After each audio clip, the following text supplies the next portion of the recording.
1절을 보겠습니다. 느헤미야 12장 1절 말씀입니다. 합독하여 읽겠습니다. 스알디엘의 아들 수르바벨과 예수아와 함께 돌아온 제사장들과 레위 사람들은 이러하니라. 제사장들은 스라야와 예레미야와 에스라와 아멘. 자, 오늘도 이 말씀을 통해 우리에게 주신 하나님의 음성을 듣게 되길 바랍니다. 지난번에 제가 예장 생태 선교 운동본부의 날 행사를 위해서 강릉에 갔을 때의 일인데요. 우리 일행이 이제 우연히 소나무 아래를 이렇게 지나게 되었는데 한 중년 아저씨가 그 소나무 아래서 다람쥐에게 먹이를 주고 있는 겁니다. 그래서 우리 일행이 너무 신기해가지고 가던 길을 멈추고 쳐다보고 있는데요. 아저씨가 우리 일행을 보더니 마치 안내하는 분이라도 된 것처럼 그 자신의 얘기나 주변의 얘기를 막 들려주는 거예요. 자신은 강릉에서 15대째 지금 살고 있다. 강릉은 해풍이 너무 세가지고 농사가 안 돼서 자기가 어렸을 때 어른들이 직접 소나무를 다 갖다 심어가지고 지금 이렇게 아름드리 나무가 서서 해풍을 막아주고 있다. 이런 얘기를 막 하고 있는 겁니다. 그러면서 또 이분이 하는 얘기가 뭐냐? 최근에 강릉의 집값이 너무 많이 올랐다는 거예요.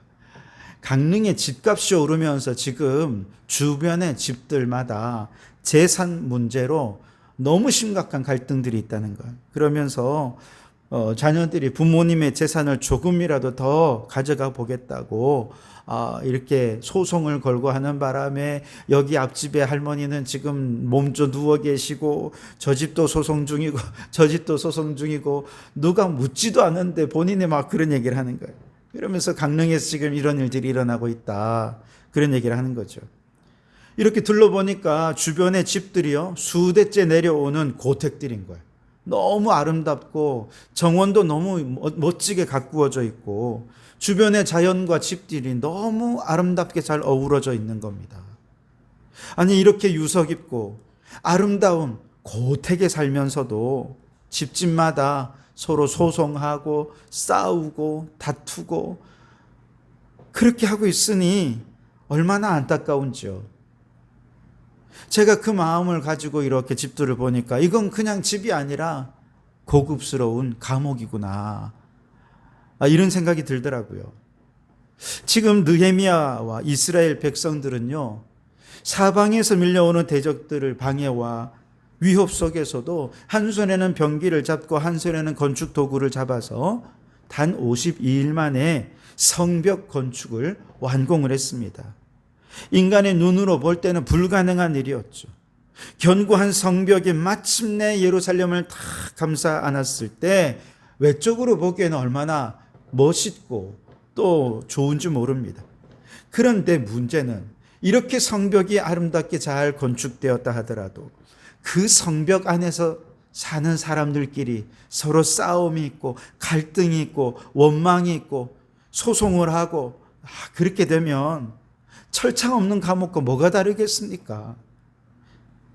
그래서 지금 오늘 12장의 느헤미야는요, 이스라엘 백성들과 함께 성전 봉헌식을 거행하면서 제일 먼저 무슨 얘기를 하느냐? 오늘 1절에서 스알디엘의 아들 수르바벨과 예수아와 함께 돌아온 제사장들과 레위 사람들은 이러하니라 그러면서 1절부터 26절까지 1차 포로 때 귀환되어 돌아왔던 수르바벨과 또 예수아와 그들이 중심이 된 사람들, 특별히 제사장과 레위인들의 이름, 그들을 기록하고 있는 것입니다. 아주 길게. 도대체 이 사람들의 이름을 왜 이렇게 길게 기록하고 있나 생각해 보면, 여러분, 이 사람들은 어떤 사람들입니까?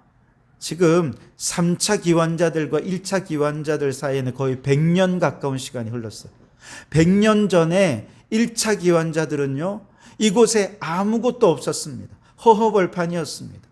그런데 어떤 마음으로 왔습니까? 우리가 다시 가서 하나님을 예배하는 공동체를 다시 일으키겠다. 성전 중심, 예배 중심, 말씀 중심의 공동체를 다시 일으키겠다는 그 꿈 하나를 가지고 아무것도 없는 터전에 와서 정말 온갖 방해에도 불구하고 성전을 일구고, 그리고 그 성전을 세우는 과정에서 얼마나 많은 눈물을 흘리고 얼마나 많이 하나님께 기도하고, 그리고 성전을 건축한 다음에 그들이 예배의 씨앗을 다 뿌려서 100년이 지난 지금 성벽을 건축하고 그 안에 하나님의 예배와 찬양이 있는 공동체를 이룰 수가 있게 되었다는 것을 강조하고 싶어서 이름들을 이렇게 길게 기록하고 있는 것입니다. 여러분, 눈앞에 성벽이 아무리 멋지게 건설되었다 하더라도 그 안에서 예배의 소리가 들리지 않으면, 찬양의 소리가 들리지 않으면 그냥 그거는 보이는 감옥에 불과한 것입니다. 그런데 느헤미야는 생각해 보니 100년 전에 우리 선조들이 이곳에 예배의 씨앗을 심었고 하나님을 예배하는 공동체로 세우기 위해 온갖 노력과 싸움과 고통을 다 감내하여서 오늘 100년 후 자기들이 이렇게 예배하는 공동체가 될 수 있게 되었으니 이보다 감사한 일이 어디 있겠는가. 다 하나님의 은혜입니다. 그러면서 예배의 씨앗을 뿌렸던 선조들의 그 기도와 찬양을 기억하며 오늘 이 성벽 봉헌식을 거행하고 있는 것입니다. 여러분, 지금도 마찬가지죠. 우리 교회가 역사가 짧습니다만 사실 10년 전만 해도 여러분, 우리 교회 아무것도 없었잖아요. 김순재 권사님 남편의 사무실 빌려서 예배 드렸고, 식당도 없어가지고 여러분 바닥에 매트 깔고 거기 앉아가지고 김밥 먹었던 거 기억하십니까? 그때 우리는 상처 입었습니다. 아픔이 있었습니다. 그러나 우리 마음속에 한 가지는 두세 사람이 주님의 이름으로 모인 곳에 주님이 우리와 함께 하실 것이다. 그거 한 가지 믿고 예배에 눈물을 뿌리고 기도에 눈물을 뿌리고 봉사의 땀방울을 흘리지 않았습니까? 그 10년 전 아무것도 없는 터전 위에 하나님을 예배하는 공동체를 세우겠다고 함께 모여 눈물과 기도와 땀방울로 헌신한 우리 성도교회 성도들의 그 헌신과 수고가 있었기에 오늘날 우리가 이 예배하는 공동체, 이 찬양하는 공동체를 이렇게 세울 수 있게 된 것입니다. 우리 교회가 아직 성전을 짓지는 못했습니다만 만약에 우리가 나중에라도 성전을 건물로 짓는다면 아마 우리도 이렇게 성전 봉헌식을 하면서 처음에 함께 예배 드리고자 그 마음으로 모였던 그분들의 이름을 하나하나 이렇게 되새기지 않겠습니까? 그때 여러분들이 다 있었잖아요. 그 이름들 하나하나 새기면서 그때 여러분들이 예배하지 않았다면, 그때 여러분들이 찬양하고 봉사하지 않았다면 오늘 어떻게 우리 교회가 있었겠습니까? 아마 그 마음으로 감격적으로 하나님께 예배드리지 않았을까요? 예배드리게 될 것입니다. 여러분, 지금도 우리가 드리는 예배는요, 한 번 드리는 예배로 끝나는 게 아닙니다. 이 예배가 그냥 잠깐 드리고 흩어지는 예배인 것 같지만 여러분, 이 예배는 쌓이고 쌓이는 겁니다. 한 번, 두 번 예배가 쌓이고 기도가 쌓이고 눈물이 쌓이고 헌신이 쌓이고 그러면서 그것이 모여 성도교회라고 하는 예배 공동체를 이루게 되는 것입니다. 여러분, 그래서 여러분, 우리의 가장 중심은 어떻게 하면 우리 교회를 더 아름다운 예배 공동체로 세워갈 수 있을 것인가?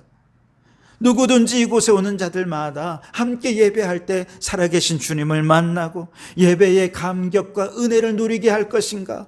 아마 우리 장로님은 찬양 인도를 할 때마다 그 마음으로 찬양 인도를 하시지 않을까요? 어떻게 하면 이 찬양을 하는 성도들이 함께 은혜를 누리고 그렇게 할 수 있을까? 아마 곡 선정도 그렇게 하고 찬양 인도도 그렇게 하실 것 같아요. 그런 땀방울과 그런 노력과 그런 예배가 하나하나 쌓여서 우리 공동체를 예배 공동체로 세워왔고 앞으로도 그렇게 될 줄 믿습니다. 지난 주일에 우리 아이들이 같이 찬양하는데 너무 좋더라고요. 우리 교회 미래는 이제 그 아이들이 이곳에서 하나님께 찬양하고 예배하며 또 다른 예배 공동체를 세워가서 여러분 자자손손 후손들이 대대로 아름다운 예배 공동체를 이루는 우리 성도교회가 될 수 있게 되기를 주님의 이름으로 축원합니다. 그리고 30절 말씀에 보면 이 봉헌식을 하면서 정결 예식을 거행하는데요. 30절에 보시면 제사장들과 레위 사람들이 몸을 정결하게 하고 또 백성과 성문과 성벽을 정결하게 하니라. 그렇게 말씀하시죠. 여러분, 아무리 화려하고 튼튼한 성벽이 세워졌다 해도 중요한 건 그 안에 사람들의 마음이 어떠냐 하는 게 또 중요한 것 아니겠습니까? 사람들의 심령이 거룩하지 않으면 그 성벽은 또한 죄인들의 감옥에 불과할 뿐입니다. 하지만 그 안에 백성들의 하나님 앞에 거룩하고 성결한 백성들이라면 그들이 만약에 감옥에 있다 하더라도 그것은 곧 천국이 되고 될 것입니다. 과거 솔로몬이 지은 그 어마어마하고 황금으로 가득 찼던 성전도 백성들의 마음이 음란과 우상 숭배로 더러워지니까 결국 바벨론 군대가 와서 돌 위에 돌 하나 남지 않을 정도로 철저히 무너지지 않았습니까? 그래서 중요한 것은 외형이 완성되어 본 것보다 더 중요한 것은 우리의 내면이, 그 성벽 안에 사는 사람들의 내면이, 그리고 그 성벽이 얼마나 거룩한가, 얼마나 정결한가 하는 것이 중요하기에 느헤미야는 이 봉헌식을 앞서서 정결 예식을 진행하는 것입니다. 여러분, 그렇습니다. 우리의 신앙생활도 마찬가지예요. 지금까지 이룬 우리의 삶의 화려한 성벽에 우리가 도취되어서 거만하고 교만하고 하나님을 모른 채 살아간다면 여러분, 우리의 삶은 그야말로 또 다른 죄악의 감옥이 되고 말 것입니다. 세상에서 쌓아올린 성공이라고 하는 성벽에 교만해진 사람들이 있습니다. 물질적으로 부요를 이루고 그 부요라고 하는 성벽에 갇혀서 죄를 짓는 죄인들이 있습니다. 심지어 교회 안에서도 그래요. 이렇게 내가 헌금했고 이만큼 기도했고 내가 이렇게 봉사했는데 내가 했는데, 여러분, 이렇게 생각하는 순간 여러분, 우리 교회는 죄인들의 공동체, 그냥 죄인들의 감옥이 되고 말 것입니다. 그렇기 때문에 여러분, 우리가 무엇을 하나님 앞에 행했는가, 우리가 쌓아온 업적, 화려한 성벽, 그것이 아니라 이 모든 일들이 있기까지 보이지 않는 곳에서 눈물 흘린 기도의 용사들이 있었고, 하나님께서 얼마나 우리를 위해 눈물로 기도하시고 말할 수 없는 탄식으로 그렇게 은혜를 베풀어 주시고 중보하시고, 하나님의 은혜로 우리가 이렇게 있는 것이지 내가 잘나서 이렇게 여기까지 오게 된 거 아니지 않습니까? 여러분, 우리가 주님 앞에 앞으로 계속해서 쓰임받기 원한다면 외형적인 능력을 키우기 전에 우리의 마음이 거룩해야 됩니다. 미움, 시기, 다툼, 교만, 자기 자랑의 죄를 예수의 보혈로 다 씻어내고 이제 예수님의 마음으로 그 은혜를 사모하고 그 주님의 능력만이 우리를 세워가신다는 주님의 놀라운 은혜를 마음속에 담아서 거룩하고 성결한 하나님의 백성이 될 때 비로소 우리 공동체는 하나님이 주인 되는 공동체가 되시고 하나님이 복 주시는 공동체가 되어질 줄 믿습니다. 바라기는 우리 모든 성도들이 예배를 통해 예수의 보혈로 우리의 영혼을 씻어내고 거룩하고 성결한 하나님의 백성으로 살아가실 수 있기를 주님의 이름으로 축원합니다. 마지막으로 이제 31절부터 43절까지는요, 성벽 봉헌식의 하이라이트입니다. 찬양의 대행진이 묘사되어 있는데요. 31절에 보면 이에 내가 유다의 방백들을 성벽 위에 오르게 하고 또 감사 찬송하는 자의 큰 무리를 둘로 나누어 성벽 위로 대오를 지어가게 하였는데 한 무리를 오른쪽으로 분문을 향하여 가게 하니 그랬거든요. 자, 여러분 여기 보시면 느헤미야는요, 유다의 방백들과 레위인 찬양대를 이제 크게 두 무리로 나누어요. 그리고 예루살렘 성벽 위로 올라가게 합니다. 한 무리는 에스라 장로가 이끌고 이들을 통해서 오른쪽 성벽으로 이렇게 행진해서 올라갑니다.